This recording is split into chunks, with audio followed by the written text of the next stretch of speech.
नमस्कार विद्यार्थी मित्रांनो, सर्वांचं स्वागत आहे आपल्या MPSC टाइम्स या यूट्यूब चॅनलमध्ये. तर बऱ्याच विद्यार्थ्यांनी डिमांड केलेली होती की लिपिक टंकलेखक म्हणजे क्लर्क टायपिस्ट आणि टॅक्स असिस्टंट म्हणजे कर सहाय्यक मुख्य परीक्षेसाठी स्ट्रॅटेजी सांगा जेणेकरून आमचा स्कोर हा जास्तीत जास्त होईल. ठीक आहे. तर एक गोष्ट लक्षात ठेवायची, आता तुम्ही मुख्य परीक्षेला तुम्ही एलिजिबल झालेला आहात तर तुमचा टोटली फोकस हा मुख्य परीक्षेवरतीच ठेवा. आयोगाचं जे नोटिफिकेशन आहे स्किल टेस्टचं ते थोडंसं तुम्ही साईडला ठेवा, त्याच्या आत्ताच विचार तुम्ही करू नका. तुमचं जे सिलेक्शन होणार आहे ते मुख्य परीक्षेच्या स्कोरवरतीच होणार आहे आणि तुमचं जे टार्गेट असेल ते इथून पुढं एक 40 ते 50 दिवसांचं टार्गेट ठेवून तुम्ही जे आहे तुमचं टार्गेट जे आहे ते नक्कीच मोठं ठेवण्याचा प्रयत्न करा. म्हणजे कमीत कमी 250 प्लस तुमचा स्कोर हा कसा होईल यासाठी तुम्ही प्रयत्न जो आहे हा करायचा आहे. त्यासाठी तुम्ही व्हिडिओ शेवटपर्यंत बघा, तुम्हाला नक्कीच काहीतरी आयडिया किंवा क्लू या व्हिडिओमधून 100% मिळेल आणि तुम्हाला नक्कीच पोस्ट जे आहे ही 2023च्या मुख्य परीक्षेमध्ये 100% तुम्हाला पोस्ट जे आहे ती मिळून जाईल. त्यासाठी हा व्हिडिओ शेवटपर्यंत बघा, व्हिडिओला नक्कीच लाईक करा, शेअर करा आणि जर चॅनलवरती नवीन असेल तर नक्कीच चॅनल आपला सबस्क्राईब करून घ्या. तर आता सुरुवात करूया. तर सुरुवातीला आधी पहिल्यांदा तुम्हाला सिलेबस जो आहे तो आधी एकदा बघून घेऊया. ठीक आहे, एकदम मुळापासून जातो जेणेकरून तुम्हाला सगळे तुमचे डाऊट जे असतील ते क्लिअर होतील. ठीक आहे. तर मुख्य परीक्षेला तुम्हाला एकूण 2 पेपर आहेत. प्रश्नपत्रिकांची संख्या किती, एकूण 2 पेपर आहेत. ओके. पहिला पेपर जो आहे तो 200 गुणांचा आहे, दुसरा पेपर जो आहे तो 200 गुणांचा आहे. म्हणजे तुमची मुख्य परीक्षा जी होणार आहे ती 400 गुणांची होणार आहे. म्हणून तुम्हाला मी काय म्हटलं की 250 प्लस तुम्ही स्कोर करण्याचा इथं प्रयत्न करा.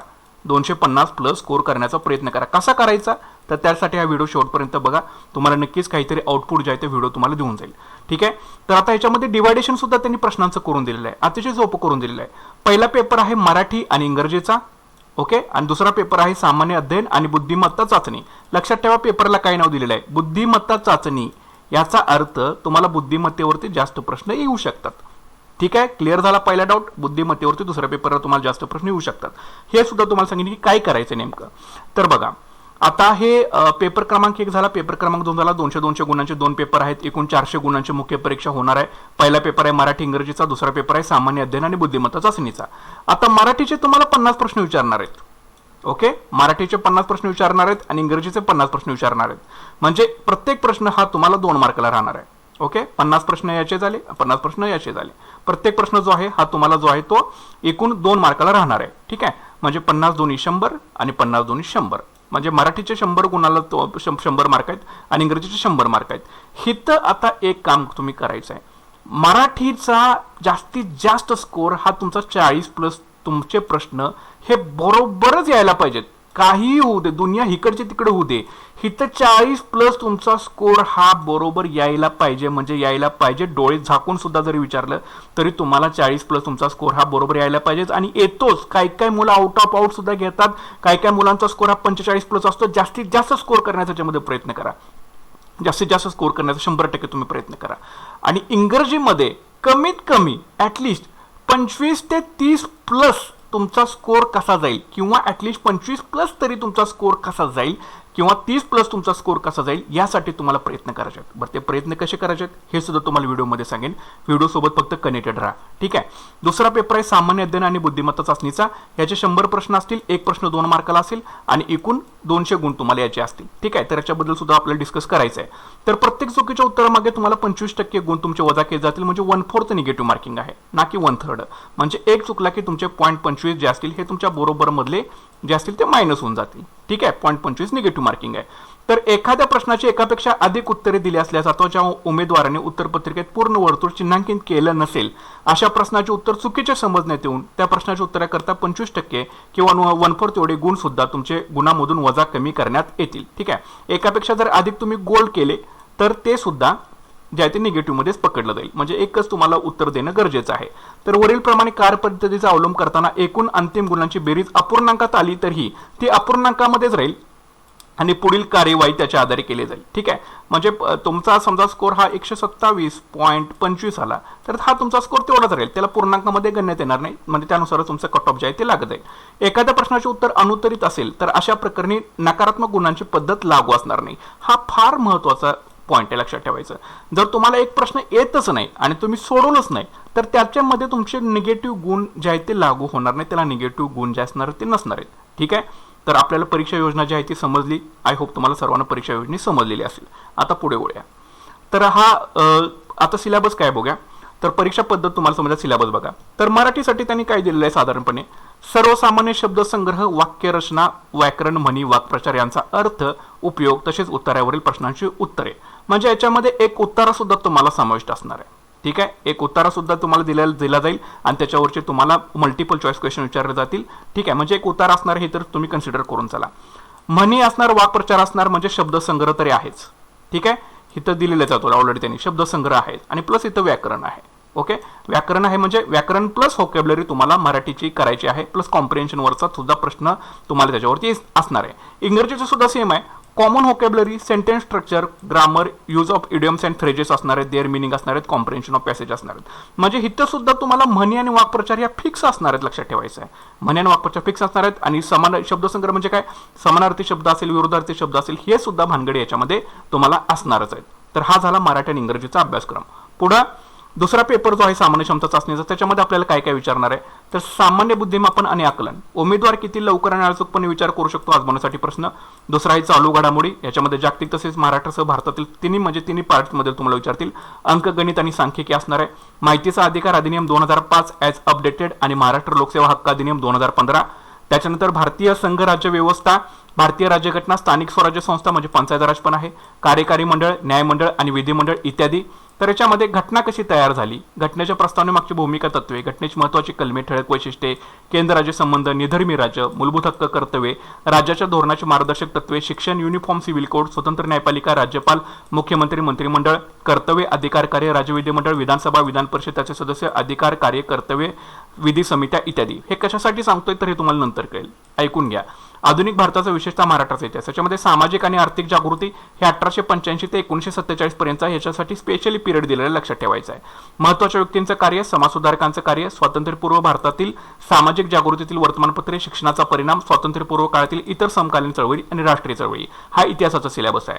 भारताचा आणि महाराष्ट्राच्या भूगोलामध्ये भारताचा प्राकृतिक भूगोल, मुख्य प्राकृतिक विभाग, हवामानशास्त्र, पर्जन्यमान, तापमान, पर्जन्यातील विभागावर बदल, नद्या, पर्वत, पठार, विविध भूरूपे, राजकीय विभाग, प्रशासकीय विभाग, नैसर्गिक संपत्ती, वने, खनिजे, मानवी आणि सामाजिक भूगोल, लोकसंख्या, लोकसंख्येचं स्थानांतरण व त्याचे उगम, इष्टस्थानावरील परिणाम, ग्रामीण वस्त्या व तोंडे, झोपडपट्ट्या आणि त्याचे प्रश्न.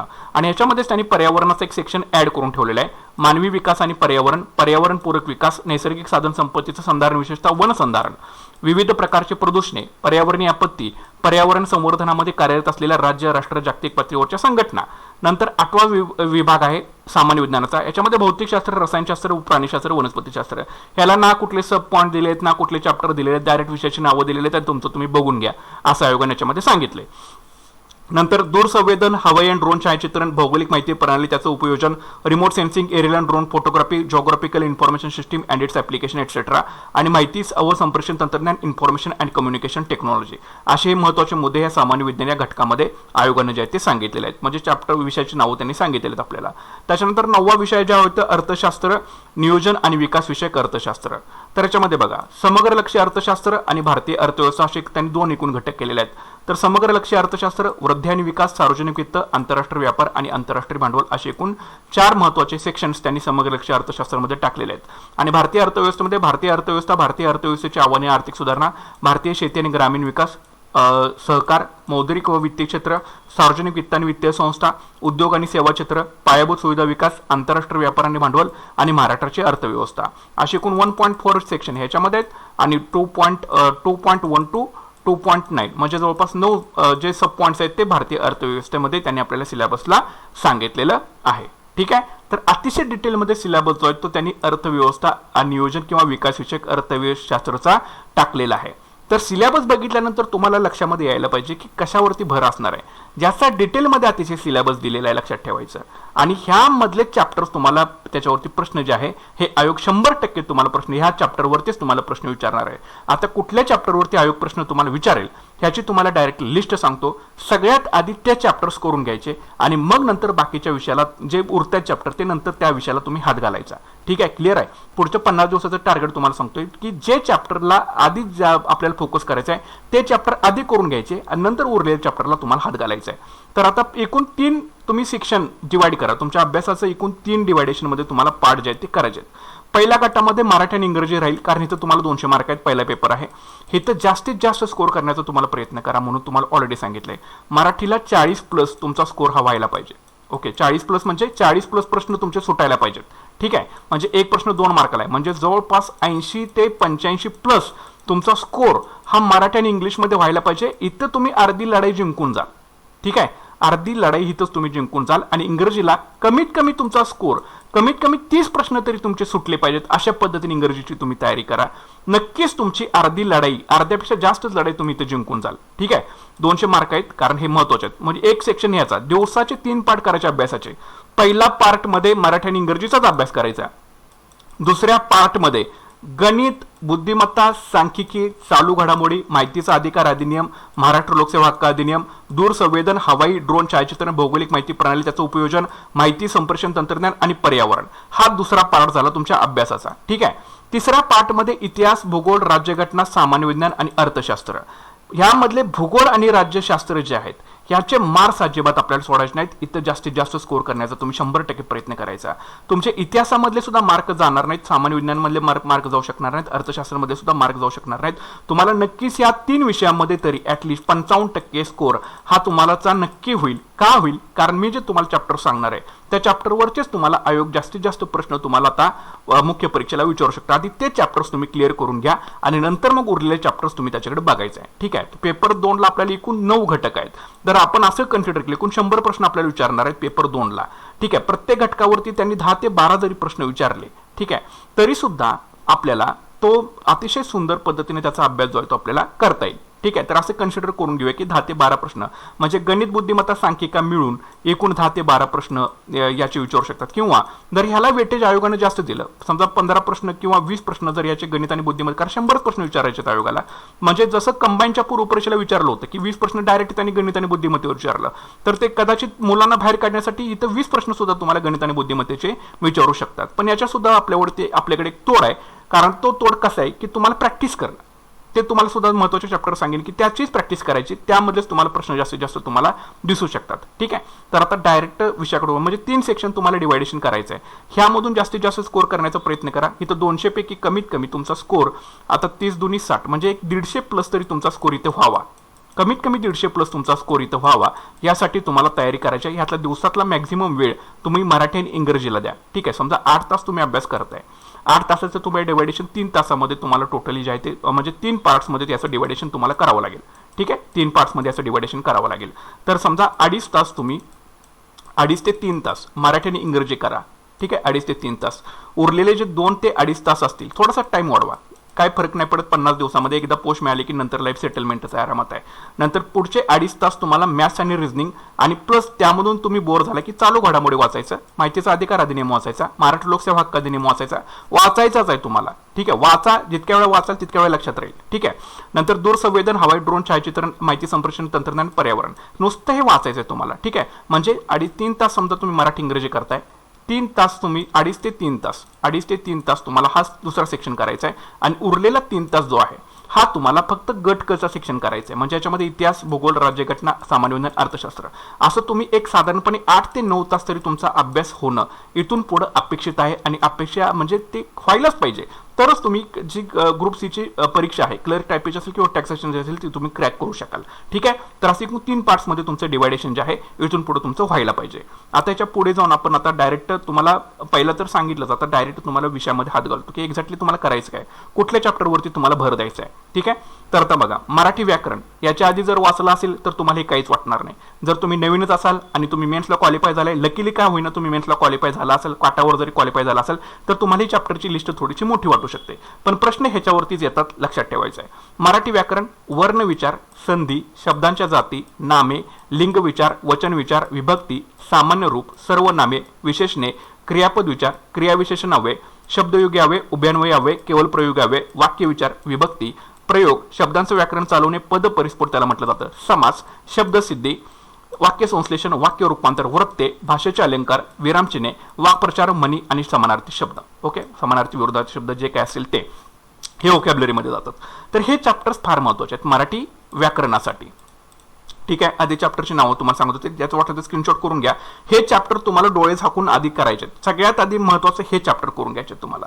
ठीक आहे, जे काही तुम्ही मराठीचं पुस्तक वापरत असाल ते, समजा मराठीच्या व्याकरणाला तुम्ही मोरा वाळिंबे वापरताय किंवा बाळासाहेब शिंदेचं पुस्तक वापरताय, तर त्या पुस्तकाशी तुम्हाला स्टिक करायचं आहे आणि ते पुस्तकातलं काही विचारू देत तुम्हाला यायलाच पाहिजे आणि येतच. लक्षात ठेवा, त्या पुस्तकामधूनच येतं. तेच पुस्तक पाठ करायचं आहे, तोंडपाठ करायचं आहे आणि आपल्याला 40+ स्कोर जो आहे हा मराठी ग्रामरमध्ये घ्यायचा आहे, किंवा जास्तच करून 45, 48 तुम्हाला जितका स्कोर घेता येईल तितका स्कोर घ्यायचा आणि 100% तुम्ही प्रयत्न करा. ठीक आहे. नंतर इंग्रजी व्याकरणासाठी तुम्हाला nouns, numbers, gender, pronouns, adjective, verbs, modal auxiliaries, adverbs, prepositions, conjunction, parts of speech, articles, tense, voice, degree, types of sentences, narration, as soon as, hardly when, no sooner than, not only but also कसं वापरायचं, so that कसं वापरायचं, simple, compound and complex sentence, clause, mood, question tag, punctuation, correct sentence, subject verb, agreement, common error शोधायला लागतात ते आपल्याला. नंतर verbs, कंडिशनल्स, हे जे इम्पॉर्टंट चॅप्टर्स आहेत हे इंग्रजीचे तुमचे तोंडपाठ असले पाहिजेत. कसाही व्याकरणाचा नियम ते विचारू देत. मी तुम्हाला म्हणतोय 25 म्हणजे 50%च तुम्हाला म्हणतोय, पण मिनिमम 55% स्कोर हा तुमचा इंग्रजी व्याकरणामध्ये व्हायला पाहिजे. मिनिमम 55% तरी स्कोर हा तुमचा इंग्रजी व्याकरणामध्ये व्हायला पाहिजे. आणि 55% तुमचा स्कोर त्याच वेळेला होईल ज्या वेळेला तुम्ही हे चॅप्टर तुमचे चांगले केलेले असतात. ठीक आहे. आता बऱ्याच विद्यार्थ्यांची ओरड आहे की आम्हाला इंग्रजी व्याकरण जमत नाही. आता हे कसं जमवायचं हे पण तुम्हाला सांगतो की एक्झॅक्टली करायचं काय. आता 50 दिवस तुमच्या हातामध्ये असं समजा आणि मराठी इंग्रजीला स्ट्रॅटेजी काय लावायची आहे, तर तुमचा स्कोर जो आहे, ठीक आहे, तुमचा स्कोर जो आहे हा 200 पैकी पेपर आपला आहे. 200 पैकी कमीत कमी तुमचा स्कोर हा 150+ येण्यासाठी मला काय करावं लागेल. ऑलरेडी तुम्हाला चॅप्टरची लिस्ट सांगितलेली आहे. आता पहिल्यांदा सुरुवातीला 1 ते 2 दिवस डोकं शांत ठेवा. मराठी आणि इंग्रजीचे जे काही नियम असतील हे सगळे नियम तुम्ही वाचून घ्या. आता इथे एक गोष्ट गेम अशी होते की मराठीचे तुमचे नियम सगळे पाठ होतात, पण इंग्रजीचे नियम तुमचे कधीच पाठ होत नाहीत. लक्षात ठेवायचं. किंवा इंग्रजीचे नियम एवढे आहेत, एकाला दुसरा, दुसऱ्याला तिसरा, असे एवढे नियम आहेत. तर ह्याच्यासाठी एक आपल्याला ट्रिक वापरता येऊ शकते. एकदा तुम्ही नियम वाचून घ्या, भले तुम्हाला समजूते, पण मराठीचे समजूनच घ्या नियम. मराठीचे नियम सगळे पाठ करून टाका, त्याला काहीच प्रॉब्लेम नाही. पण इंग्रजीचा एकदा वाचून घ्या, भले तुम्हाला नाही समजला तरी पण एकदा वाचून घ्यायचा प्रयत्न करा. आता तुम्हाला इथं काय करायचं आहे, आयोगाच्या झालेल्या ज्या प्रश्नपत्रिका आहेत ह्या चॅप्टर वाईज घ्या. ठीक आहे. यासाठी तुम्हाला झिरो एरर नावाचं पुस्तक मार्केटमध्ये मिळतं, किंवा बाळासाहेब शिंदेचं तुम्हाला पुस्तक हे चॅप्टर वाईज कंपायलेशन केलेलं मार्केटमध्ये मिळतं. ठीक आहे. आता दररोज तुम्हाला न चुकता प्रत्येक दिवशी एका चॅप्टरवरचे प्रश्न हे केअरफुली सोडवायचे आहेत. ठीक आहे. केअरफुली तुम्हाला सगळ्या एका चॅप्टरवरचे प्रश्न, म्हणजे मराठीचा एक चॅप्टर आणि इंग्रजीचा एका चॅप्टरवरचे ग्रामरचे जे नियम, जे प्रश्न विचारलेत आजपर्यंत आयोगाने कंपायलेशन केलेलं असेल, एका चॅप्टरवरचा प्रश्न तुम्हाला रोज सोडवायचे आहेत. रोज सोडवायचे. इंग्रजीचा एक चॅप्टर, मराठीचा एक चॅप्टर रोज सोडवायचा आहे. आता मराठीचा प्रश्न सोडवताना एखादा प्रश्न नियमावरती पडलाय, तर त्या नियमात तो नियम कसा लागू झाला याचा विचार तुम्हाला करायचा आहे. ठीक आहे. म्हणजे त्या प्रश्नामध्ये तो नियम का वापरला गेला याच्या पाठीमागचं लॉजिक तुम्हाला शोधून काढावं लागेल, किंवा त्या विश्लेषणासहित त्या पुस्तकामध्ये सुद्धा दिलेलं असतं की हा नियम इथं का वापरलाय. आणि एक गोष्ट लक्षात ठेवा, आयोगानं आजपर्यंत इतके प्रश्न विचारलेले आहेत या मराठी आणि इंग्रजी ग्रामरवरती, तुम्ही तेवढं जरी त्या प्रश्नपत्रिका जरी तुम्ही सोडवून गेल्या, सगळ्या प्रश्नपत्रिका आजपर्यंत झालेल्या, तरी सुद्धा तुमचे चान्सेस आहेत की तुमचा स्कोर हा 150+ जाणार आहे. ठीक आहे. काहीही राहिलेलं नाही. इतके प्रश्न आयोगानं आजपर्यंत त्याच्यावरती सगळे विचारून झालेले आहेत. प्रत्येक नियमावरती आयोगानं प्रश्न विचारलेला आहे. त्याच्यामुळं झालेले प्रश्न सोडवणं फार गरजेचं आहे. म्हणजे इथं तुमचा विषय क्लिअर होऊन जातोय मराठी आणि इंग्रजीचा. काय करायचं आहे, आधी सगळे नियम वाचून घ्या मराठी आणि इंग्रजीचे. त्याच्यानंतर आयोगाच्या झालेल्या प्रश्नपत्रिका चॅप्टर वाईज कंपायलेशन हे झिरो एररचं पुस्तक तुम्हाला मिळालं, किंवा बाळासाहेब शिंदेचं पुस्तक तुम्हाला मिळालं, हे पुस्तक तुम्ही मार्केटमधून विकत घ्या. आणि त्या प्रत्येक दिवशी एका चॅप्टरवरची, मराठीचं एक चॅप्टर, इंग्रजीचं एक चॅप्टर, हे व्यवस्थितरित्या वाचताना, प्रश्न सोडवताना तो नियम तिथं का अप्लाय झाला. समजा दर्शक सर्वनामावर प्रश्न विचारला, दर्शक सर्वनाम म्हणजे काय, तिथं काय नियम वापरलेला आहे, हे म्हणजे प्रश्न, उत्तर आणि तो नियम तिथेच क्लिअर करून घ्यायचा. म्हणजे नंतर डोक्याला आपलं शॉर्ट राहणार नाही. ठीक आहे. तर 200 मार्कची तयारी करताय, यासाठी तुम्ही दिवसातला कमीत कमी 3 तास तरी वेळ तुमचा इथं मराठी आणि इंग्रजीसाठी देणं गरजेचं आहे. ओके. इथं वाढवू पण शकता, जर तुमचा स्टॅमिना जास्त असेल तर नक्कीच वाढवू शकता, काहीच इथं प्रॉब्लेम नाही. पण कमीत कमी 8 ते 9 तास तरी तुमचा अभ्यास व्हायला पाहिजे. ओके.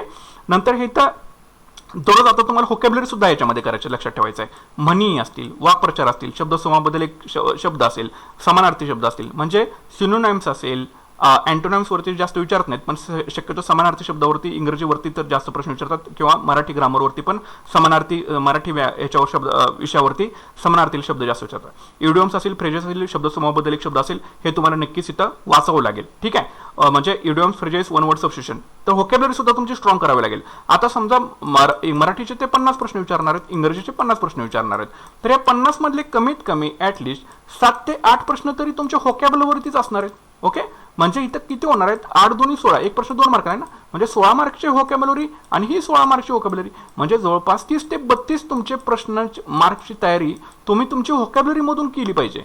याचा अर्थ इकडे तुम्ही इग्नोर करून चालणार नाही. बरं, हे तुम्हाला डायरेक्ट आहे तसंच वाचायचं आहे. बरं, हे कशातून तुम्ही करणार आहे, जे काही तुमच्याकडे पुस्तक असेल, वाळंबेचं पुस्तक असेल, मोरा वाळंबेचं असेल, बाळासाहेब शिंदेचं असेल, किंवा पाल अँड सुरीमध्ये एकदम शेवटी तुम्हाला व्होकॅब्युलरी दिलेली आहे, तर ती सुद्धा वाचून घ्या, पाठ करून ठेवा, काही सुद्धा प्रश्न येत नाही. आणि आयोगाने आजपर्यंत जे विचारलेले व्होकॅब्युलरी ती सुद्धा करून जावा, कदाचित रिपीट सुद्धा होऊ शकेल.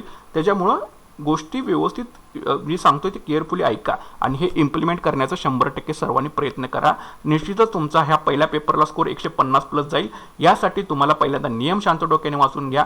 नियम मराठीचे तर पाठ करावेच लागतील, इंग्रजीचे नाही समजले तर तुम्हाला ऑलरेडी सांगितलंय, ज्या झालेल्या प्रश्नपत्रिका आहेत आयोगाने विचारलेल्या त्या चॅप्टरवरच्या, यासाठी पुस्तक वापरा आणि तो प्रश्न सोडवल्यानंतर तो नियम का वापरला बाबा हे एकदा तुम्ही त्याला विचारून बघा, तुम्हाला त्याचं नक्कीच उत्तर मिळेल. आणि अशा प्रकारे त्या इंग्रजी ग्रामरची तुमची तयारी चांगली होऊन जाईल. आणि याच्यामध्ये सुद्धा तुमचा 25 प्लस स्कोर जो आहे हा तुमचा व्हायला काही सुद्धा हरकत येणार नाही. म्हणजे 30 प्लस तरी तुमचे प्रश्न याच्यामध्ये सुटून जातील. स्कोर नाही म्हणत, प्रश्न म्हणतोय. 30 प्लस तरी तुमचे स्कोर जे आहे याच्यामध्ये सुटून जाईल. ठीक आहे, आणि शब्द व्होकॅब्युलरी तर तुम्हाला कंटिन्युअसली करायचीच आहे, त्याला काही अल्टरनेटिव्ह दुसरा नाही आपल्याकडे, आणि ते तुम्ही स्किप सुद्धा करू शकणार नाही आणि स्किप करताच येणार नाही जर तुम्हाला स्कोर हा करायचा असेल तर. ठीक आहे, ते सुद्धा नुसतं वाचायचं आहे. तिथं बरोबर आठवतं 4 मधला एक प्रश्न पण तिथंच आहे, उत्तर पण तिथंच आहे. तुम्हाला त्यातल्या गोष्टी ज्या असतील त्या सुटूनच जाणार आहेत, फक्त आधी वाचलं तरी पाहिजे आणि नक्कीच तुम्ही वाचून घेणार, कारण तुम्हाला पोस्ट पाहिजे. त्याच्यामुळे काही प्रॉब्लेम घेण्याचं, टेन्शन घेण्याचं काही कामच नाही. बरं, हे झालं मराठी आणि इंग्रजीचं. आता गणित आणि बुद्धिमत्तेला तुम्ही काय करणार, 50 दिवस राहिलेले हातात, तर 5 दिवसाला एक चॅप्टर पूर्ण झाला पाहिजे तुमचा. ठीक आहे, 5 दिवसाला एक चॅप्टर हा तुमचा पूर्ण झाला पाहिजे. बरं, याच्यामध्ये अजून एक सांगतोस की समजा तुम्हाला याचा जास्त लोड येतोय तर काय करायचं, 5 दिवसाला एक चॅप्टर तरी पूर्ण करायचंच आपल्याला. जे सोडवून दिलेले आहेत प्रश्न तेच बघून बघून पुन्हा पुन्हा सोडवा. आयोगाने जे प्रश्न विचारलेले आहेत तेच प्रश्न पुन्हा बघून बघून सोडवा. जे सोडवून दिलेले प्रश्न आहेत तेच पुन्हा पुन्हा सोडवा. म्हणजे तुम्हाला इथं लोडच येणार नाही आणि तुम्हाला जास्त काही डोकं लावण्याची गरज नाही. फक्त त्या टाईपमधला प्रश्न परीक्षेमध्ये पडला तर तो नक्कीच सोडवा, नाहीतर पुन्हा तिथे तुम्ही म्हणाल की बाबा हा कुठला वेगळा पडलाय, तसं नाही होणार. जो प्रश्न तुम्ही पुस्तकामध्ये आहे, तुम्हाला चॅप्टरमध्ये दिलेले आहेत, त्या पुस्तकातला कुठलीही एक पुस्तक घ्या. आता 2-2 पुस्तकं करण्याची गरज नाही, कुठलंही एक पुस्तक घ्या. एक तर सचिन ढवळेचं घ्या किंवा आरगडेचं पुस्तक घ्या. ह्या दोघांमधलं कुठलंही एक पुस्तक घ्या आणि त्या 5 दिवसाला एक चॅप्टर तुम्ही पूर्ण करा. गणिताचे 10 चॅप्टर आणि बुद्धिमत्तेचे 10 चॅप्टर हे तुमचे पूर्ण व्हायला पाहिजे ॲट एनी कॉस्ट. ठीक आहे, 10 चॅप्टर करून जावा. आणि कशा कुठल्या चॅप्टरवरती आयोगाने जास्त प्रश्न विचारले आहेत आजपर्यंत त्याची तुम्हाला लिस्ट सुद्धा मार्केटच्या मध्ये मिळून जाईल. तर ते ऑलरेडी आपल्या चॅनलवरती सुद्धा उपलब्ध आहे की बाबा ते चॅप्टर तुम्हाला करणं गरजेचं आहे. जे पूर्व परीक्षेला सांगितलेले तेच मुख्य परीक्षेला चॅप्टर जे आहेत हे तुम्हाला करायचे आहेत. प्रत्येक गणिताचे 10 चॅप्टर चांगले करा, बुद्धिमत्तेचे 10 चॅप्टर चांगले करा आणि 10 चॅप्टरवरचे 40-40, 50-50 प्रत्येक टाईपचे एक्झाम्पल सोडवून जावा. गॅरंटेड तुम्हाला गणित आणि बुद्धिमत्तेचे प्रश्न सुटतील, काही सुद्धा तिथं प्रॉब्लेम येणार नाही. आता माहितीचा अधिकार अधिनियम 2005 आहे आणि महाराष्ट्र लोकसेवा हक्क अधिनियम 2015 आहे आपल्याला. ठीक आहे, माहितीचा अधिकार अधिनियम 2005 ॲज अपडेटेड असं दिले सिलेबसमध्ये आणि महाराष्ट्र लोकसेवा हक्क अधिनियम 2015 दिलेला आहे. आता हे काही नियम जास्त मोठे नाहीत. ठीक आहे, हे काही नियम जास्त मोठे नाहीत. ह्याला तुम्ही दररोज 20 मिनिटं जरी दिले दररोज वाचून काढायला, म्हणजे एक ठराविक टायमिंग याला ठरवून घ्या. तुमच्या टाइम टेबलमध्ये तुम्ही 9 तास अभ्यास करताय, 9 तासामधले दररोज एक 20 मिनिटं कंटिन्युअसली हे माहितीचा, म्हणजे जो तुम्ही टाइम स्लॉट ठरवला असेल, समजा सकाळी 7 ते 7:20 पर्यंत असेल, हे तुम्हाला फक्त माहितीचा अधिकार अधिनियम 2005 वाचायचा आहे आणि महाराष्ट्र लोकसेवा हक्क अधिनियम 2015 वाचायचा आहे. आणि याच्यावरचे प्रश्न सोपे असतात, लक्षात घ्या, अतिशय सोपे प्रश्न असतात. आधी आयोगाचे झालेले प्रश्न सगळे सोडवून घ्या आणि त्याच्यानंतर तुमच्याकडे जे काही कुठलं पुस्तक असेल, तुम्ही माहितीचा अधिकार अधिनियम 2005 समजा तुम्ही ऑनलाईन एखादी PDF डाउनलोड केलेली असेल किंवा तुमच्याकडे एखादं पुस्तक असेल याचं, तर त्यामधून दररोज तुम्ही एक 20 मिनिटं दररोज ह्या 2 फक्त नियमांना दररोज वाचायचं आहे.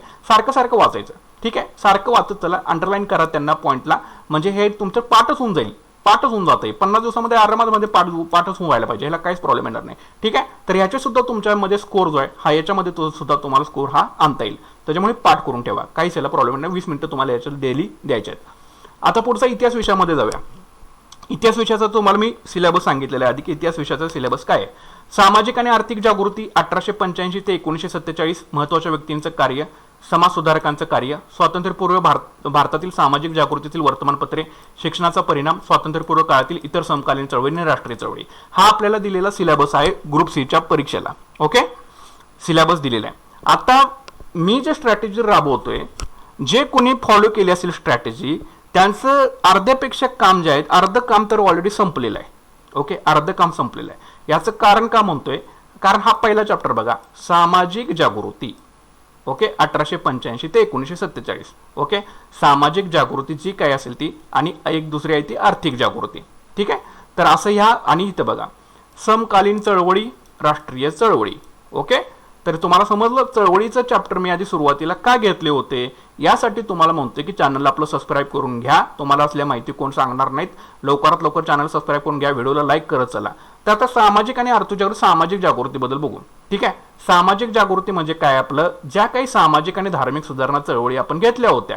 ठीक आहे, तर हे झालं तुमचा सामाजिक आणि आर्थिक जागृती, सामाजिक जागृतीचा हा चॅप्टर, सामाजिक आणि धार्मिक सुधारणा चळवळी. आता याच्यासाठी जे स्टडी टार्गेटचा व्हिडिओ आपले सप्टेंबरमध्ये अवेलेबल आहेत, ते सगळे तुम्ही एकदा बघून घ्या. ह्याच्यामध्ये सगळ्यात तुम्हाला सामाजिक आणि धार्मिक चळवळीचा कुठला अभ्यास करायचा आहे ह्याची तुम्हाला सेपरेट यादी दिलेली आहे. त्या प्रत्येक स्टडी टार्गेटच्या व्हिडिओमध्ये जाऊन एकदा आपल्या प्लेलिस्टमध्ये तुम्ही जाऊन बघा. सप्टेंबरच्या मंथमध्ये आपण हे सगळे चॅप्टर जे आहेत ते क्लिअर केलेले आहेत. सामाजिक आणि धार्मिक सुधारणा चळवळी, कुठल्या चळवळी करायच्या होत्या, काय करायचं होत्या, सगळं तुम्हाला डिटेलमध्ये दिलेलं आहे. ते जाऊन एकदा थोडासा वेळ काढून ते बघून घ्या, आणि त्यातल्या सगळ्या सामाजिक आणि धार्मिक सुधारणा चळवळी एकदा वाचून घ्या. तुमचा हा पहिला मुद्दा क्लिअर होऊन जाईल सामाजिक आणि जागृतीचा. दुसरा आहे आदिवासी चळवळ, आता समकालीन चळवळी किंवा राष्ट्रीय चळवळ. आदिवासी चळवळ, शेतकरी चळवळ, ट्रेड युनियन चळवळ, कामगार चळवळ, क्रांतिकारी चळवळ संपलेलं आहे. ज्या प्रारंभिक राष्ट्रीय संघटना होत्या त्या सुद्धा आपण इथं ह्याच्यामध्ये जे आहेत ते संपवलेल्या आहेत. म्हणजे जागृती झाल्यानंतर काहीतरी संघटना स्थापन व्हायला पाहिजेत की नाहीत, तरच ती काहीतरी होऊ शकेल ना जागृती सामाजिक त्याच्यामध्ये. त्याच्यामुळे प्रारंभिक राष्ट्रीय संघटना सुद्धा मी चॅप्टर घेतला होता, तर ते सुद्धा तुमचं संपलेलं आहे ऑलरेडी. म्हणजे जे कोणी फॉलो करतायत त्यांना निश्चितच 100% फायदा होणार आहे. ठीक आहे, आणि जे नुसतं विचार करतायत, स्किप करतायत, त्यांना आता राम भरोसेच आहात तुम्ही. ठीक आहे, त्याच्यामुळे थोडंसं सांगतोय तर थोडंसं केअरफुली ऐकत चला गोष्टी. नंतर नवीन भूधारण पद्धती, भूराजस्व धोरण किंवा जमीनदारी पद्धती असतील, म्हणजे हे आर्थिक जागृतीशी रिलेटेड या गोष्टी आहेत. ठीक आहे, आर्थिक जिथे बाबी येणार तिथे जमिनीशी रिलेटेड येणार, कृषीशी रिलेटेड काहीतरी गोष्टी येतील. ठीक आहे, तर ते नंतर पुन्हा आता बघा याच्यामध्ये व्यक्तींचं कार्य तुम्हाला विचारणार, व्यक्ती आणि समाज सुधारकांचं कार्य. आता ज्या काही महत्त्वाच्या ज्या व्यक्ती असतील त्या ह्याच्या गोष्टीमधल्या, आता सामाजिक आणि धार्मिक सुधारणा चळवळीमधल्या बरेचसे समाज सुधारक तुमच्या इथून क्लिअर झालेले आहेत. ठीक आहे, क्लिअर झाले आहेत. कोण, राजाराम मोहन रॉय असतील, स्वामी दयानंद सरस्वती असतील, आत्माराम पांडुरंग असतील. म्हणजे जे तुम्ही संघटना वगैरे चळवळी सामाजिक सुधारणा करताना ज्या तुम्ही गोष्टी वाचलेल्या आहेत त्याच तुम्हाला इथं ते विचारणार आहेत महत्त्वाच्या व्यक्तींचं कार्यामध्ये, किंवा समाज सुधारकांचं जे कार्य आहे. समाज सुधारक म्हणजे कोण, आता त्यांनी काहीतरी संघटना स्थापन केलेली असतील ना, तर ते सगळे याच्यामध्ये येणार आहेत. किंवा तुमच्याकडे जे काही एखादं पुस्तक असेल समाज सुधारकांचं ते तुम्ही नक्कीच वाचा, त्यामधूनच प्रश्न येणार आहेत. त्याच्यामुळे जे चॅप्टर आधी करायचे ते आधी समजून घ्या. समाज सुधारक आणि सर्व चर्चेत व्यक्ती करायच्या, वर्तमानपत्राचा चॅप्टर करायचा आहे, शिक्षणाचा चॅप्टर करायचा आहे. ठीक आहे, आता स्वातंत्र्यपूर्व काळातील इतर समकालीन चळवळी, तर याच्यासाठी गांधी युगातील राष्ट्रीय चळवळी ज्या आहेत ना, हा चॅप्टर फार महत्त्वाचा आहे तुम्हाला. गांधी युगातील राष्ट्रीय चळवळ हा तुम्हाला अनिल कटरेच्या पुस्तकामध्ये मिळून जाईल, किंवा गाठाळमध्ये तुम्हाला मिळून जाईल. ज्या काही चळवळी असतील गांधी युगातल्या 1920 पासून 1947 पर्यंतच्या ज्या काही चळवळी असतील त्या सुद्धा एकदा वाचून घ्या. म्हणजे असहकार चळवळीपासून चालू करायचं ते शेवटपर्यंतच तुम्हाला याचा जे आहे ते न्यायचं आहे. ठीक आहे, ह्या सगळ्या चळवळी तुम्हाला इथं कंप्लीट करणं गरजेचं आहे. नंतर आर्थिक जागृती, रेल्वे, रस्ते, टपाल, पोस्ट, तारायंत्र, उद्योग आणि ब्रिटिश शासनकालीन जी काही अर्थव्यवस्थेची माहिती आहे ही व्यवस्थित इथं तुम्हाला इथं वाचून घ्यायची आहे. म्हणजे हे आधी सुरुवातीला हे 12च्या 12 आधी चॅप्टर करून घ्या, आणि मग नंतर तुमच्याकडे वेळ मिळाला ना मग बाकीच्या गोष्टी बाकीच्या चॅप्टरच्या हात मागे लागा. नाहीतर मेन चॅप्टर राहायचे बाजूला आणि बाकीचेच तुम्ही जर चॅप्टर करत बसला तर इतिहासाला तुमचा स्कोर होणार नाही. तर आधी हे पहिल्यांदा चॅप्टर सगळे उडवून लावा आणि नंतर बाकीचे चॅप्टर तुम्ही करत बसा. ठीक आहे, तर तुमचा इतिहास विषयाला स्कोर हा तुमचा चांगला होणार आहे. आणि प्रश्न ह्यामधूनच तुम्हाला दिसतील. इथं त्यांनी स्पेशली मेन्शन केलेलं आहे महत्त्वाच्या व्यक्तींचं कार्य, समाज सुधारकांचं कार्य. तर आता मला समजा 10 प्रश्न याच्यावरती टाकायचे असतील इतिहासावरती, तर मी 2 ते 3 प्रश्न तर किंवा 3 ते 4 प्रश्न समजा मी या व्यक्ती आणि समाज सुधारकावरच टाकेन. उरलेले 6 प्रश्न जे असतील ते मग ते एखादी चळवळी वरती घेऊन किंवा वर्तमानपत्रावर एखादी घेऊन, शिक्षणावरती एखादी घेऊन, म्हणजे असं तुम्हाला टॅकल करता यायला पाहिजेत प्रश्न. ठीक आहे, 10 प्रश्न बाबा पडणार आहेत तर एक शिक्षणावर येऊ शकतो, एक वर्तमानपत्रावरती येऊ शकतो, एखाद्या समकालीन चळवळीवरती येऊ शकतो, सामाजिक सुधारणा संघटनेवरती एखादा येऊ शकतो, आर्थिक जागृतीवरती एखादा येऊ शकतो. अशा पद्धतीचं तुम्हाला इथं विचार करणं गरजेचं असतं. ठीक आहे, त्याच्यामुळे हे आधी 12 चॅप्टर सांगितलेत, हे आधी पूर्ण करून घ्या. बरं, एक चॅप्टर कशातून करायचे तुम्हाला ऑलरेडी प्रत्येक स्टडी टार्गेटच्या व्हिडिओमध्ये मी सांगत होलोय. महाराष्ट्राचा आणि भारताचा इतिहासाचे कॉमन चॅप्टर आपण आधी करायचे. म्हणजे महाराष्ट्राच्या इतिहासाला अनिल कठारे गाठाळ वापरा आणि भारताच्या इतिहासाला समाधान महाजन ग्रोवर आणि इंडिया स्ट्रगल फॉर इंडिपेंडन्स ही 3 पुस्तकं वापरा आणि त्यामध्ये हे 3 चॅप्टर व्यवस्थितरित्या आधी वाचून घ्या आणि त्याच्या शॉर्ट नोट्स बनवून वाचायला सुरुवात करा. इतिहासाचे तुम्हाला चांगला स्कोर तुमचा 100% होऊन जाईल. ठीक आहे, तर हे 12 चॅप्टरचं तुमचं टार्गेट राहील इतिहासासाठी. त्याच्यानंतर भूगोल या विषयामध्ये या. आता भूगोलासाठी सुद्धा मी सेम स्कीम जी होती ती लावलेली होती आणि तीच तुम्हाला फॉलो करायची 2024ला पण. आता बघा, पहिलाच पॉईंट टाकलेला आहे महाराष्ट्राचा भारताचा प्राकृतिक भूगोल. आपला प्राकृतिक भूगोल झाला की नाही मला सांगा तुम्ही. पहिलाच चॅप्टर मी सुरुवातच तिथून केली होती की महाराष्ट्राच्या प्राकृतिक, सप्टेंबरच्या ज्यांनी फॉलो केलं असेल टार्गेट त्यांचा तर हे विषय संपलेलाच आहे. आता बघा, याच्यामध्ये अजून मुख्य प्राकृतिक विभाग सुद्धा त्यांनी टाकलेले आहेत. म्हणजे सेम जे प्राकृतिक रचना आहे त्याच गोष्टी इथंच तुम्हाला पुन्हा मेन्शन केलेल्या आहेत. आणि इथं बघा, राजकीय विभाग, प्रशासकीय विभाग, म्हणजे ज्यावेळी तुम्ही महाराष्ट्राचा राजकीय आणि प्रशासकीय रचनाचा अभ्यास करता, म्हणजे इथं सुद्धा हा सुद्धा आपल्या स्टडी टार्गेटमध्ये संपून घेतलेला आहे मी. हे सगळे विषय दोन्ही सुद्धा तुमचे चॅप्टर उडून लावलेले आहेत ऑलरेडी. त्याच्यामुळे महाराष्ट्राची प्राकृतिक रचना, पर्वत किंवा शिखर किंवा पठार, महाराष्ट्राची राजकीय आणि प्रशासकीय रचना, हे दोन्ही सुद्धा चॅप्टर आपण ऑलरेडी संपून लावलेले आहेत. ठीक आहे, नंतर याच्यामध्ये अजून एक चॅप्टर आहे बघा. आता इथं विविध भूरूपे तुम्हाला दिसतोय इथं मेन्शन केलेला, तर भूरूपे सुद्धा मी सप्टेंबरमध्ये तुमचा संपून लावलाय. म्हणजे ऑलरेडी जर तुम्ही फॉलो करत असाल आपलं चॅनल तर तुमचं इथं बऱ्यापैकी काम मी ऑलरेडी इथं निम्म्यापेक्षा जास्त तुमचं काम, कारण हे खूप मोठे चॅप्टर आहेत. प्राकृतिक रचना जे राजकीय आणि प्रशासकीय रचना आहे आणि महत्त्वाचे चॅप्टर आहेत, त्यांना वेळ हात देऊनच करावा लागतो. म्हणून आधी आपण ते संपून घेतलं होतं. त्याच्या पाठीमागचं लॉजिक ते होतं की बाबा जर तुम्ही मेन्सला असाल तर तुम्हाला त्याचा फायदा व्हावा. ठीक आहे, त्याच्यामुळे चॅनल सांगतो की सबस्क्राईब करून ठेवा. तर हे झाले महाराष्ट्राची प्राकृतिक रचना, नंतर पर्वत शिखर पठार, राजकीय प्रशासकीय विभाग, नंतर हवामान, पर्जन्य आणि तापमान. महाराष्ट्राचं जे काही हवामान असेल, पर्जन्य असेल, तापमान असेल, एकाच ठिकाणी एका चॅप्टरमध्ये करायचं आहे. नदी प्रणाली करायची आहे, महाराष्ट्राची वने, खनिजे, लोकसंख्या, नंतर ग्रामीण वस्त्या, तांडे, झोपडपट्ट्या, त्याचे प्रश्न आणि मानवी आणि सामाजिक भूगोल. आता मानवी आणि सामाजिक भूगोलामध्ये तुम्ही करणार काय? मानवी आणि सामाजिक भूगोलामध्ये जे काही धर्म, वंश, ज्या काही आदिवासी जाती असतील, आदिवासी जमाती असतील, यांच्याबद्दलची थोडी इन्फॉर्मेशन तुम्हाला इथे घेणं गरजेचं आहे. ठीक आहे, प्लस याच्यामध्ये त्यांनी अजून पर्यावरण सुद्धा एक विषय आपल्याला ऍड केलेला आहे त्यांनी, भूगोल आणि पर्यावरण. ठीक आहे, जे राज्यसेवेला होता पर्यावरणाचा विषय, पण त्याच्यामध्ये काय सगळंच करत बसायचं नाही आपल्याला. ठीक आहे, इथं सुद्धा तुम्हाला थोडंसं ट्रिक जे आहे ती वापरावी लागेल. आता हे जे तुम्हाला चॅप्टर सांगितलेले आहेत, महाराष्ट्र प्राकृतिक रचना, राजकीय प्रशासकीय रचना, हवामान, नदी प्रणाली, भूरूपे, वने, खनिजे, लोकसंख्या, वस्त्या, तांडे, झोपडपट्ट्या, त्याचे प्रश्न, मानवी, आधी हे चॅप्टर सगळ्यात आधी संपवून घ्या. त्याच्यानंतरच मग बाकीच्या चॅप्टरला तुम्ही हात घालायचा आहे. ओके, नको ते चॅप्टर करत बसायचं नाही. बरं, हे कशातून करणार तुम्ही? महाराष्ट्र आणि भारताचा भूगोल. तुम्हाला सांगितले महाराष्ट्राच्या भूगोलासाठी AB सौदी किंवा दीप्स्तंभ आणि कोळंबेमधलं कुठलं एक पुस्तक तुम्ही वापरायचं आहे, वाचून काढायला सुरुवात करा. दुसरं आहे भारताच्या भूगोलाला माजिद हुसेनचं पुस्तक इथं वापरा आणि प्लस AB सौदी किंवा भारताच्या भूगोलाला कोळंबे किंवा दीप्स्तंभमधलं कुठलं एक वापरा आणि जगाच्या भूगोलाला भूरूपेसाठी जे तुमच्याकडे पुस्तक असेल ते इथे AB सौदीचं वाचलं तर बेस्ट होऊन जाईल, कारण ते सगळे भूरूपे व्यवस्थितरित्या त्यांनी कव्हर केलेले आहेत. तर हे सुद्धा तुमचं होऊन जाईल. म्हणजे भूरूपावरती सुद्धा तुम्हाला एखादा प्रश्न दिसू शकेल आरामामध्ये. समजा 10 प्रश्न टाकायचे झाले तर एक प्रश्न मी भूरूपावर 100% टाकणार, ह्याच्यामध्ये तुम्हाला फसवू शकतो मॅक्झिमम. ठीक आहे, तर त्याच्यामुळे व्यवस्थित डोकं शांत ठेवून त्याचा जरा विचार करा कुठेतरी आणि हे जे चॅप्टर तुम्हाला सांगितलेले आहेत हे 100% पूर्ण करण्याचा तुम्ही प्रयत्न जो आहे हा केला पाहिजे.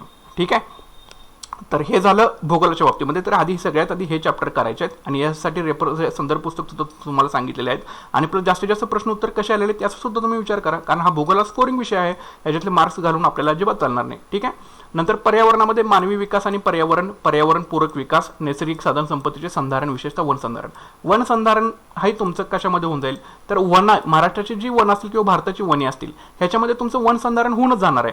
प्रदूषण, ठीक आहे, प्रदूषण, मानवी आणि सामाजिक भूगोल. आता प्रदूषणाचा पार्ट ह्याच्यामध्ये येतोय.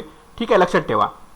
त्याच्यानंतर पर्यावरणीय आपत्ती, ज्या काही आपत्ती असतील म्हणजे जिथं पूर आलेला असतील, कुठल्या ह्याच्यामध्ये पूर आलेला आहे त्याचं काय निवारण यंत्रणा कुठली आहे, NDRF कुठली आहे, किंवा पर्यावरण संवर्धनामध्ये कार्यरत असणाऱ्या राज्य राष्ट्र जागतिक पातळीवरच्या संघटना कुठल्या आहेत, एक दिवस बसा आणि हे सगळे व्यवस्थित लिहून काढा ना. पर्यावरण संवर्धन कारण राज्य राष्ट्र जागतिक पातळीवरच्या कुठल्या कुठल्या संघटना असतात, त्याची काय कार्य आहेत, त्याची स्थापना कधी झाली, हे जरा व्यवस्थित बसून एकदा लिहून काढा. हे तुषार घोरपडेच्या पुस्तकामध्ये दिलेलं आहे. फक्त तेवढाच एक मुद्दा तुम्हाला वाचायचा आहे त्यातून, तरी सुद्धा तुमचं काम इथं होऊन जाईल. जर प्रश्न पडला 1 मार्क डायरेक्ट डोळे झाकून तुम्हाला इथे मिळून जाईल. ठीक आहे, 1 मार्क नाही मिळणार, 2 मार्क, कारण प्रश्न 2 मार्क आहे. ठीक आहे, त्याच्यामुळे व्यवस्थित युटिलायझेशन करून आधी हे चॅप्टर सगळे व्यवस्थित करून घ्या. त्याच्यानंतर मग पर्यावरण विषयामध्ये आल्यानंतर जी काही विविध प्रदूषणे असतील, वायू प्रदूषण आहे, जल प्रदूषण आहे, हवा प्रदूषण आहे, समजा आण्विक चाचणी केल्यानंतर अजून काय होऊ शकतं, किरणोत्सर्ग झाल्यानंतर अजून काय होऊ शकतं, ज्या काही पर्यावरणीय आपत्ती असतात, पर्यावरण आपत्ती कुठल्या असतात, भूकंप येतो, पूर येतो. ठीक आहे, ह्या सगळ्या पर्यावरणीय आपत्ती आहेत, तर त्या कुठल्या कुठल्या राज्यामध्ये आलेल्या होत्या, किंवा तुम्हाला विचारतील ह्या चक्रीवादळाचं नाव काय होतं, त्या चक्रीवादळाचं नाव काय होतं, थोडंसं विचार करा, थिंकिंग करा. हे 100% तुम्हाला त्याच्यामध्ये प्रश्न जो आहे तो येऊन जाणार आहे. ठीक आहे, जर हे भूगोलाचं टार्गेट झालं, हे चॅप्टर सगळे लिहून घ्या आणि हे करून घ्यायचे आहेत. नंतर भारतीय संघ राज्य व्यवस्था, भारतीय राज्यघटना, स्थानिक स्वराज्य संस्था, कार्यकारी मंडळ आणि न्यायमंडळ आणि विधिमंडळ. आता हे यांनी देताना फक्त इथे एवढाच पॉईंट दिलेला आहे, पण ह्याच्यामध्ये त्यांनी टाकताना कुठलाही जो आहे स्थानिक स्वराज्य संस्थेच्या बाबतीमध्ये त्यांनी ह्याच्यामध्ये काहीच मेन्शन केलेलं नाही. तर त्याच्यामुळं तुम्हाला जास्तीत जास्त पहिल्यांदा आधी पॉलिटीचे सगळे चॅप्टर करून घ्या. म्हणजे घटनेची निर्मिती, सरनामा, म्हणजे ह्याच्यातले जे सांगितले तेच आधी सांगतो. घटनेची निर्मिती, सरनामा, राज्यघटनेची प्रमुख वैशिष्ट्ये, केंद्र राज्य संबंध, मूलभूत हक्क, मूलभूत कर्तव्ये, मार्गदर्शक तत्वे. नंतर शिक्षण आणि युनिफॉर्म सिव्हिल कोड, सर्वोच्च न्यायालय, उच्च न्यायालय, राज्यपाल, मुख्यमंत्री, मंत्रिमंडळ, विधानसभा, विधान परिषद आणि विधी समित्या. हे चॅप्टर जे आहेत हे आधी सगळ्यात आधी करून घ्या. ना की तुम्ही उगाच संसद करत बसलाय, अजून दुसरे चॅप्टर करत बसलाय. जे सिलेबसमध्ये आधी दिलेलं आहे ना ते आधी संपवून घ्या. नंतर मग तुम्हाला वेळ उरल्यानंतर मग बाकीच्या गोष्टीला हात लावा. आधी जे सिलेबसमध्ये तुम्ही जर वाचत नाही आणि दुसरे चॅप्टर करत बसला आणि परीक्षेला तुम्ही म्हटलं की वेगळेच प्रश्न आले तर तसंच होणार आहे ते. त्याच्यामुळे आधी सिलेबसमध्ये जे चॅप्टर दिलेले आहेत ते आधी व्यवस्थित करून घ्या आणि वेळ तुम्हाला उरेलच. आणि ते एकदा संपल्यानंतर मग पुन्हा बाकीचं जे चॅप्टर उरले त्याला तुम्ही वेळ द्या. ठीक आहे, तर हे तुम्हाला पॉलिटीचे चॅप्टर जे आहेत ते करून घ्यायचे. पॉलिटी सुद्धा स्कोरिंग विषय आहे. MPSCने कशा प्रकारे प्रश्न त्याच्यावरती विचारले आहेत बघा प्रत्येक चॅप्टरवरती, आणि ते सगळे तुम्ही करून घ्या. आता आपल्या स्टडी टार्गेटच्या व्हिडिओमध्ये सप्टेंबरमध्ये घटनेची निर्मिती संपवलाय, सरनामा संपवलाय, राज्यघटनेची प्रमुख वैशिष्ट्ये संपलाय, मूलभूत हक्क सुद्धा संपलेला आहे. जे कोणी फॉलो करतात त्यांचे ऑलरेडी 3-4 चॅप्टर तुम्ही तर इथं संपवून टाकलेले आहेत. म्हणजे तुमचे 3-4 जे आहेत 4 2 8 मार्क तुमचे जवळपास इथं फिक्स झालेले आहेत तुमचे. ठीक आहे, तर त्याच्यामुळे चॅनलला तुम्ही सबस्क्राईब करून ठेवणं फार गरजेचं आहे आणि नक्कीच तुम्ही व्हिडिओला लाईक सुद्धा करत चला. तर हे आधी चॅप्टर तुम्ही संपवून घ्या. यासाठी तुम्हाला M लक्ष्मीकांतचं पुस्तक आणि रंजन कोळंबेचं पुस्तक जे आहे ते तुम्हाला वापरायचं आहे. ठीक आहे, आणि पाठ करून टाका, काय सुद्धा याला टेन्शन घेण्याचं काम नाही. नंतर सामान्य विज्ञान आणि तंत्रज्ञान. आता याच्यामध्ये त्यांनी फक्त विषयाची नावं दिलेली आहेत बघा. भौतिकशास्त्र, रसायनशास्त्र, प्राणीशास्त्र आणि वनस्पतीशास्त्र. फक्त विषयाचीच नावं दिलेली आहेत. ह्याच्यामध्ये ना सब पॉईंट दिले आहेत, ना काय दिले, ना काय दिले. आता ह्याच्यामध्ये तुम्हाला मी भौतिकशास्त्र, रसायनशास्त्र, वनस्पतीशास्त्र आणि प्राणीशास्त्र. आता वनस्पतीशास्त्र करताना वनस्पतीचं वर्गीकरण फिक्स करून ठेवा, प्राणी वर्गीकरण फिक्स करून ठेवा. म्हणजे तुमचे 2 म्हणजे समजा इथं 2 म्हणजे 4 मार्क तुमचे फिक्स होऊन जातील. कारण ह्याच्यावरती प्रश्न फिक्स असतात, वनस्पती वर्गीकरण, प्राणी वर्गीकरण. आणि मेन सप्टेंबरच्या टार्गेटमध्ये मी पहिल्यांदा तुमचे हेच 2 चॅप्टर वळून संपवून लावले होते, पण जे कोणी फॉलो करतात त्यांना नक्कीच फायदा होईल. आता भौतिकशास्त्रामध्ये तुमचा प्रकाश संपलाय, ध्वनी संपलाय, मेन मेजर चॅप्टर आपण संपवून लावलेले आहेत.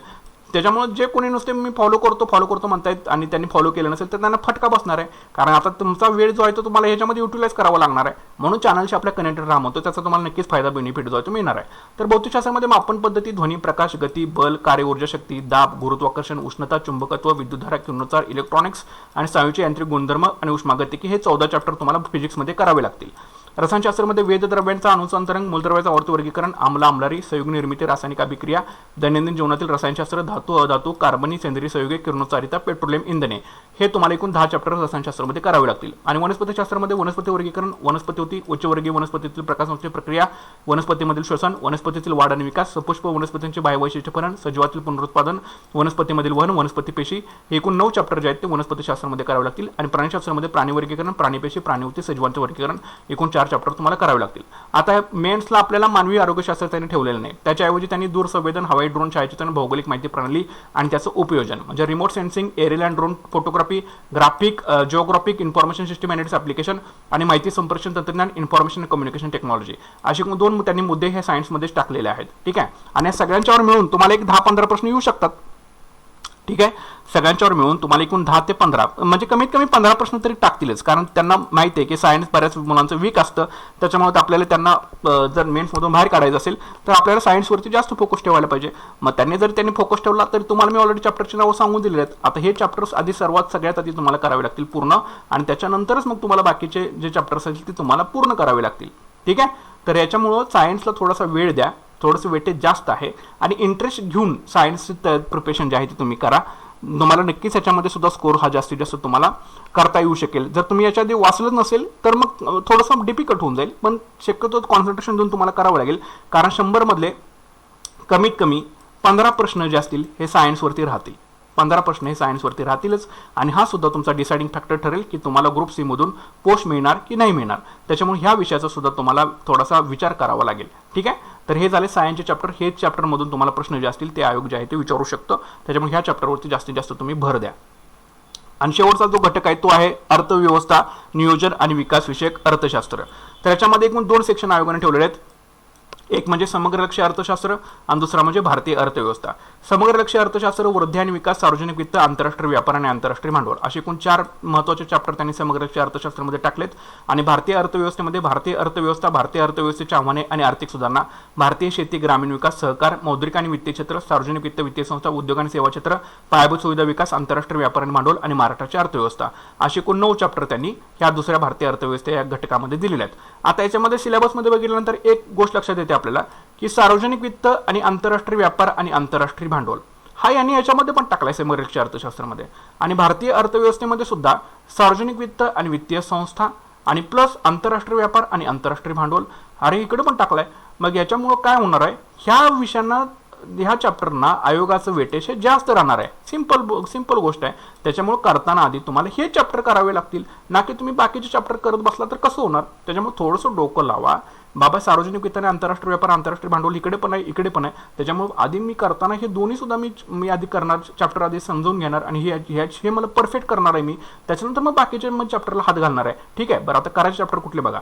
सार्वजनिक वित्त तरी करायचंच आहे तुम्हाला, फिक्सच करायचं आहे. आंतरराष्ट्रीय व्यापार तरी करायचंच आहे, फिक्सच करायचं आहे. भारताचा परकीय व्यापार, जिथे व्यापार गोष्ट आल्या, आंतरराष्ट्रीय व्यापार असू दे, परकीय व्यापार असू दे, व्यापार तोल असू दे किंवा व्यवहार तोल असू दे किंवा व्यापार संघटना असू दे, हे 4 चॅप्टर, हे 3 चॅप्टर, ओके, हे 4 चॅप्टर आणि सार्वजनिक वित्त हे 5वा चॅप्टर हे फिक्स करायचेच आहे तुम्हाला. ह्याला दुसरा अल्टरनेटिव्ह कुठलाही नाही.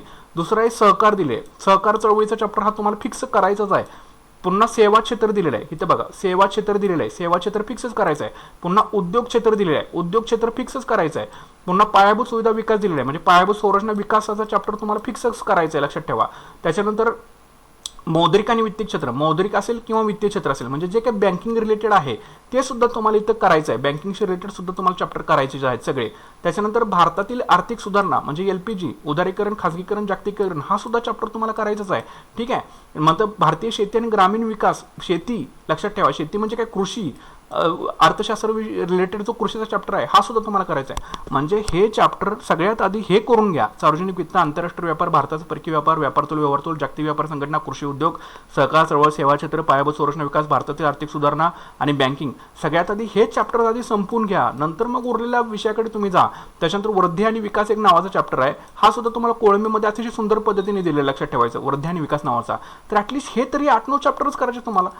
ठीक आहे. 4, 3, 7, 8, 9, 10, 11, 12, ओके, 12 चॅप्टर आहेत.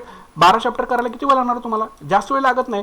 दररोज 1-1 तास, अर्धा तास, पाऊण तास जरी अभ्यास केला, यासाठी कसं असतं, 1 वर्षभर तुम्हाला याची प्रिपरेशन करावी लागते. आता एकदम 50 दिवसामध्ये करायचं म्हटल्यानंतर मी तरी तुम्हाला काय सांगणार, पण हे चॅप्टर तरी तुम्हाला करावेच लागणार, त्यात एनी कॉस्ट. ठीक आहे.